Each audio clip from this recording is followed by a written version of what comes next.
గుడిసెవాసుల దినావస్థకు స్పందించి నీడ కల్పించనున్న పాలకుర్తి ఎమ్మెల్యే యశస్విని రెడ్డి. గమ్యం తెలియని ప్రయాణం, ఊరు పేరు లేని సంచార జీవులు.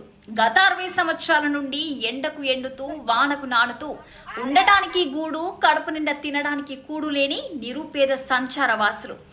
మహబూబాబాద్ జిల్లా తొర్రూరు మండలంలో పర్వతగిరి రోడ్లోని ముత్యాలమ్మ గుడి దగ్గర ఖాళీ స్థలంలో చాలిచాలని గుడిసెలలో సహజీవనం సాగిస్తున్నారు. ఎంతో దుర్భర జీవితం గడుపుతున్న వీరు గత పాలకులకు, ప్రభుత్వ అధికారులకు ఎన్ని విజ్ఞప్తులు చేసినా ఫలితం శూన్యం. ఎండకు ఎండుతూ వానకు నానుతూ జీవనోపాధికి మార్గం లేక, కూలి దొరకక, పిల్లల్ని చదివించుకునే స్తోమత లేక చిత్తు కాగితాలు ఏరుకుంటూ కడుదయ్యనీయ స్థితిలో జీవన సాగిస్తున్నారు. నానా ఇబ్బందులు పడుతున్న ఈ గుడిసెవాసులు CV9తో తమ గోడును వెళ్లబోసుకున్నారు.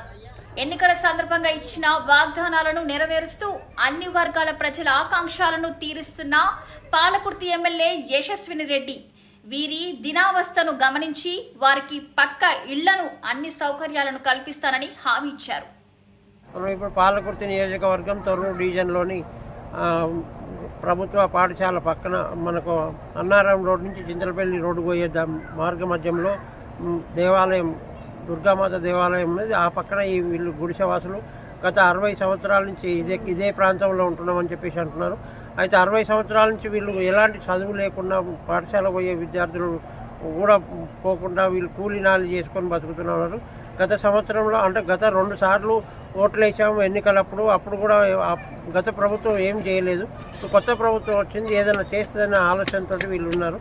పూర్తి వివరాలు వాళ్ళ విషయంలోనే, వాళ్ళ పేరు, వాళ్ళ ఊరు ఎక్కడి నుంచి వచ్చారు, వాళ్ళ వృత్తి ఏంటి అనే విషయం మనం వాళ్ళకి తెలుసుకుందాం. మీ పేరేంటమ్మా? నా పేరు రమణ అండి. రమణ, మీరేం పని చేస్తారు? మేము కూలి పని చేసుకొని బతుకుతాం. ఎంతకాలం నుంచి ఉన్నారు ఇక్కడ? 50-60 సంవత్సరాల కాడ నుంచి బస్ స్టాండ్ కట్టక ముందు నుంచి. మీది ఏ ఊరు? మాది మహారాష్ట్ర. అంటే మా తాతలు ముత్తాతలు ఉన్నారు. మీ తాతలు ముత్తాతలు అప్పటి నుంచి ఇక్కడ వాళ్ళు వచ్చి ఉన్నారు. వాళ్ళు ఇటే పుట్టిరు, మేము ఇటే పుట్టినాం, పెరిగినాం. వాళ్ళు చచ్చిపోయారు, కానీ మేము ఇక్కడ ఇన్ని సంవత్సరాల కాడ నుంచి ఉన్నా కానీ మా గురించి ఎవరు పట్టింపు చేస్తలేదు. ఈ గుడిసెలు ఇంతకు ముందు వేరే దగ్గర ఉండే కదా? ఉండే, అటు బస్ స్టాండ్కి వెళ్ళి ఉన్నాయి ఇంతకు ముందు. అక్కడి నుంచి ఇక్కడికి ఎందుకు వచ్చారు మరి? మరి ఎక్కడ ఉండనిస్తలేరు మాకు. ఏందో పాపం ఎవరు వాళ్ళు భూసానోళ్ళట, వాళ్ళు ఈ గుడి ప్రాంతంలో వేసుకొని ఉండురమ్మా, ఎవరు మీరు ఇంత చూపెడితే అన్న ఇల్లు కట్టిస్తే, ఈ జాగా చూపిస్తే అక్కడ అప్పటిదాకా ఇక్కడ ఉండూరి. మీకు ఆధార్ కార్డులు ఉన్నాయా? ఉన్నాయి. అంటే మొత్తం ఇక్కడ ఎన్ని కుటుంబాలు ఉన్నాయి? 10-12 దాకా ఉంటాయి. 12 దాకా. అంటే ఒక ఇద్దరు పోయిండు. మరి వీళ్ళ అంటే మీరు కూలి పని చేసుకుంటే ఏమేమి కూలి చేస్తారు? ఏంది ఏదో కూలి నాది, కాగితాలు గిట్లా ఏరుతాం. మా పిల్లలకు చదువులు లేవు, మాకు ఏం చదువులు లేవు. ఇప్పుడు మనకి కాంగ్రెస్ ప్రభుత్వం వచ్చింది, మనకు మేడం వచ్చింది, యశస్విని రెడ్డి ఎమ్మెల్యే. ఆమెను మీరు ఎప్పుడైనా పోయి కలిసారా? మేము కలవలేదు సార్, కలవలేదు. మొన్న పోయినాం ఒకసారి ఇంటికి.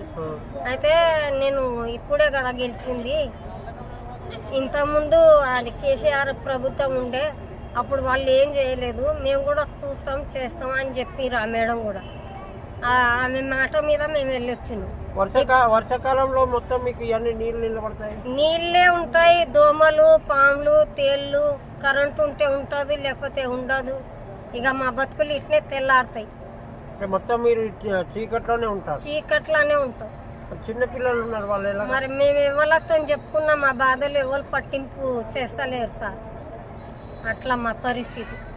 60 సంవత్సరాల నుంచి ఉన్నారు, తాతల నుంచి ఇక్కడికి వచ్చి ఉన్నామని చెప్పేసి అంటున్నారు.